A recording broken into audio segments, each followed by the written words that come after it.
የተነገረው። ተራይ ተብሎ እየተወጣ አልባሌ ቦታ ሰው እየሄደ ነው።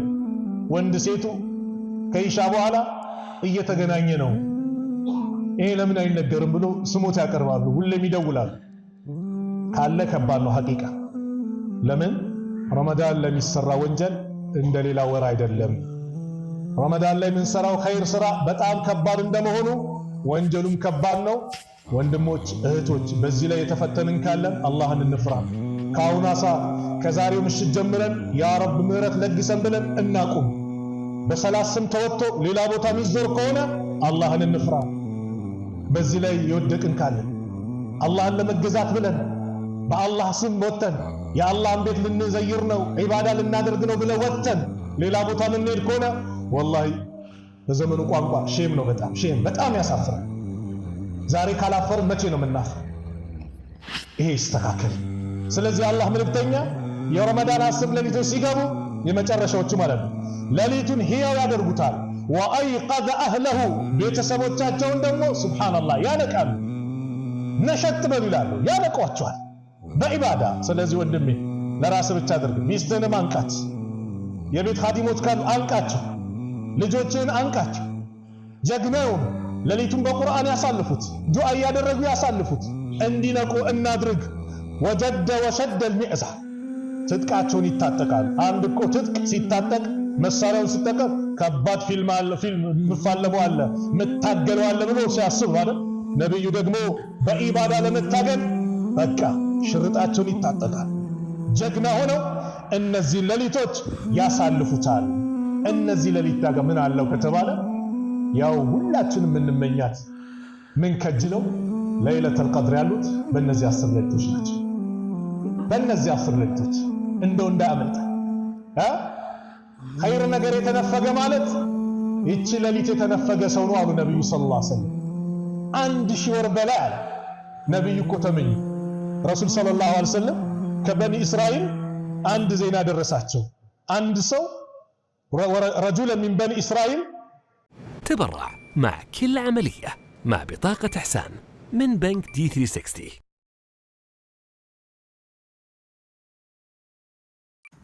يعني تبوا تقنعوني إنه هاربل لحاله يكفي وبيغنيني عن خلطتي اللي ما جابت لي لو إسرائيل سلاح يبرت لبس يطور لبس يلبسه بالله منقد 1000 ወር ለብሶ እኮ ነው ሲታገል የነበረ ሰው ታሪክ ሲነገራቸው ረሱል አለይሂ ሰላቱ ወሰላም ሰሃቦችን በጣም ተገረሙ። ነብዩ ደግሞ ምን አሉ? ወተመና ረሱላህ ሰለላሁ ዐለይሂ ወሰለም ለኡመቲሂ ለኡመታቸው ተመኙ። ፈቃለ ያ ረብ ጌታዬ ወይ የኔን ኡማ እድሜ ትንሽ አደረከው። ከ60 እስከ 70 ነው፣ ትንሽ ነው። ወአቀለሃ አዕማል ስራቸውም ትንሽ ነው። ይህ ሰው 1000 ወር በአንተ መንገድ ሲታገል የነበረ ያ ሁሉ ጊዜ ቆየ ሲባል ፈአጣሁ አላህ ሰጣቸው ለይለቱል ቀድር፣ ለይለቱል ቀድር ሰጣቸው።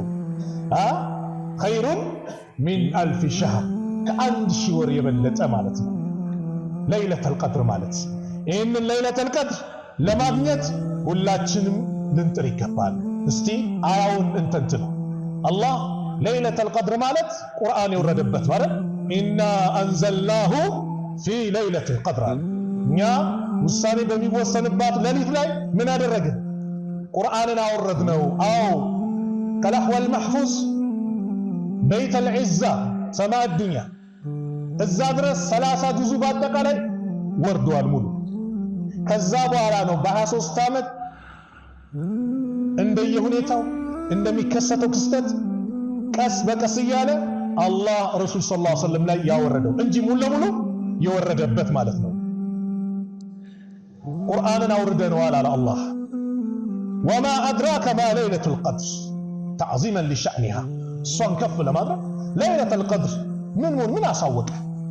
ማወቅ ትፈልጋለህ ስለሷ? ለይለቱል ቀድር ኸይሩን ሚን 1000 ሸህር እቺ ወር እኮ ማለት ከ1000 ወር የሚበልጥ ማለት ነው። ስንት ማለት? 83 ዓመት ከ4 ወር አካባቢ። እንደውም ዑለማዎች ምን ይላሉ? ኸይር ነው ያለው ኸይሩ ሚን 1000 ሸህር ማለት ከዛም በላይ ነው ማለት ነው። እሷ ላይ የሚሰራው ከባድ ነው። በአንድ ሌሊት ሰላት ሰግደ ኮን ያችን ሌሊት አላህ ከወፈቀ 83 ዓመት በላይ ማለት ነው ሰላት እንደሰገደ ሰደቃው ታውጣ ሰደቃ ነው ኢባዳ የተባለ ባጠቀ እናት አባትን ስትኻድም ከሆነ እንደዛው እንደኻድም ይጻፋል አሉ። ያቺ ላይ ታዲያ ተነዘሉል መላኢካ መላእክቶች በአጠቃላይ ይወርዳሉ። ወሩህ አለ ከነሱ ደግሞ ለጠለው ማንን? ጅብሪልን አለይሂ ሰላም የመላእክት አለቃ እነሱም ይወርዳሉ። بإذن ربهم በጌታቸው ፍቃድ የአላህ ፍቃድ አውርዱ። ሚን ኩል አምራ ከነገሩ ሁሉ ነገሮችን ይዞ ይወርዳሉ። ሰላሙን ሂየ እሷ ምንድናት? ሰላም ናት። ያቺ ሌሊት ሰላም ናት። እስከ መቼ? ሐታ መጥሊዕ አልፈጅር ፀሐይ እስክትወጣ ጎህ እስኪወጣ ፈጅር እስኪወጣ ድረስ ሰላም ናት አሉ። ሙጃሂድ ሲናገሩ ምን ይላሉ? ያቺ ሌሊት ማለት በጣም ሰላም ከመሆኑ የተነሳ ላ የስተጢዑ ሸይጣን አይችልም አያዕመለ ፊሃ ሱአን በሷ ላይ መጥፎ ነገር መስራት መጥፎ ነገር ማድረግ አቅም የለውም አይችልም ይላሉ ሙጃሂድ። 1000 ወር ታዳችን ሌሊት ለማግኘት ማንም አይናፍቀው? ናፍቀናል። አላህ ከወፍቃቸው አላህ አድርገን። ታዲያ እነዚህ 10 ቀናት አላህ ደግሞ ደበቃት። ለምን ከተባለ እቺ ሌሊት ናት ከተባለ እቺ ቀን ናት ከተባለ የሰው ልጃችን ቀን ይሰራና ምን ያደርጋል? ይጠፋል፣ ከኢባዳ ይወገዳል። ነገር ግን አላህ 10 ቀን እንድንለፋ ፈለገ። 10 ቀንን እንድንደክም ፈለገ። ባውን ነብዩ ሰለላሁ ዐለይሂ ወሰለም በ10 ሌሊቶች ፈልጓት ብለዋል። ከነሱም ደግሞ በምኑ ላይ ዊትር የሆነውን 21 23 25 27 29 አንዳንድ ሐዲስ እንደመጣው 27ን ደግሞ በጣም ፈልጓት አሉ። አሁን ነው የምንዘጋጀው። ነብዩ ሰለላሁ ዐለይሂ ወሰለም በኢቲካፍ ያሳልፉት ነበር። ኢቲካፍ ይገባሉ። ያ ማለት በቃ ራሳቸውን ከዱንያ ጋር የሚለዩበት ማለት ነው። ለአላህ የሰጡበት። አላህ ይዘንልን። እኛ ኢቲካፍ ገብተን ዱንያችንን እናጣጥፈዋለን። ያ መሆን የለበትም። ኢቲካፍ ገብተን በቃ ለአላህ እንደውም ይላል አንዳንድ እኮ ጀግኖች ማይታወቁበት መስጊድ ይሄዳሉ። ለምን? ሰዎች እዚህ ጋም ጫውታ እዛ ጋም እንዳይዘይሯቸው እንዳይሏቸው ማይታወቁበት። ለምን? ዒባዳ ነው የታሰሩ 10 ሌሊት ውድ ናቸዋ። እነዚህን በአግባቡ የተወጣ እንግዲህ ከረመዳን በኋላ ላለው ስንቅ ልዩ ዝግጅት አዘጋጅቷል። መን ቃመ ለይለተ ቀድር ኢማናን ወህቲሳባን ጉፊረ ለሁ ማ ተቀደመ ሚን ዘንቢሂ። ለይለተል ቀድር አምኖበት ከአላህ በኩል አጅር አገኛለሁ ብሎ ለአላህ ብሎ የቆመ ያለፈው ወንጀል ይማርለታል ተብሎ አላህ ይወፍቃል። እናታችን አይሻ ጠየቁ፣ አንተ የአላህ መልእክተኛ ወይ እችን ሌሊት ባገኛት አላህ ቢወፍቀኝ ምንድነው ማድረግ ያለብኝ ብለው ጠየቁ። ቁሊ አሏት በይ ምን አላሁመ ኢነከ አፉውን ቱሒቡል አፍወ ፈዕፉ ዐኒ። አላህ ወይ አንተ ይቅር ባይ ነህ፣ ይቅር ባይን ትወዳለህና ይቅር በለኝ።